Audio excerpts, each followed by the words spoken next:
I tell you what, I recommend anyone who's struggling to have a nervous breakdown.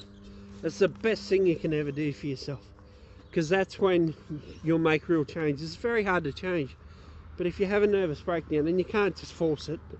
If you do have one, it's not the end of the world, and it's not so shameful when you get over it and you learn, because you don't, it means that bubbles burst, that protective layer that shields you from the world's truths and who you really are, or what people think about you, or and then you can, and the things you're doing wrong, or the problems you're having, in the little thinking errors and behavioural errors, that you can improve on them because you're able to recognise them. And that's when you do see changes in people, when they've just, because a lot of people, they get enough out of their little world that they don't need to change. Some people go through life with problems that never get resolved, because, and they try to, but it's always, they're always dealing with them in external ways or around the issue that they don't want to recognise in themselves, because they've got some sort of scar that doesn't allow them to look at themselves in a less than positive way, or externalise it to say that with blame or something like that. But yeah, when you take ownership, when you've actually failed, when you've actually went, well, when you admit that you're the problem, despite your upbringing and everything, you know, you can say, look, I'm this way because of this, this and this, and because of her, him and that. But at the end of the day, it doesn't matter. That shit does not matter until you take ownership of the mess of your life, no matter who put you in that mess or what you think. And then half the time you realise it was your reactions to that. You were just that kind of person.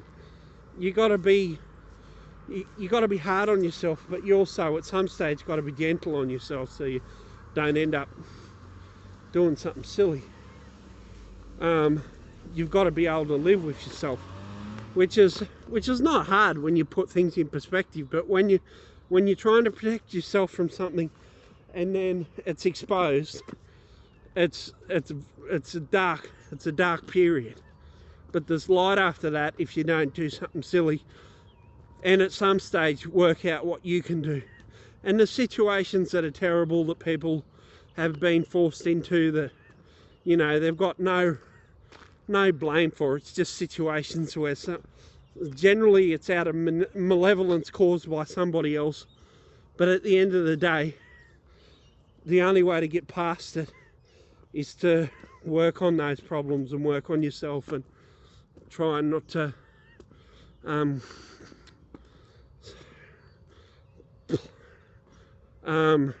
see, I don't want to see yourself as a victim, because people are victims, but at some stage you gotta be more than a victim, because that's a part of you, you know what I mean?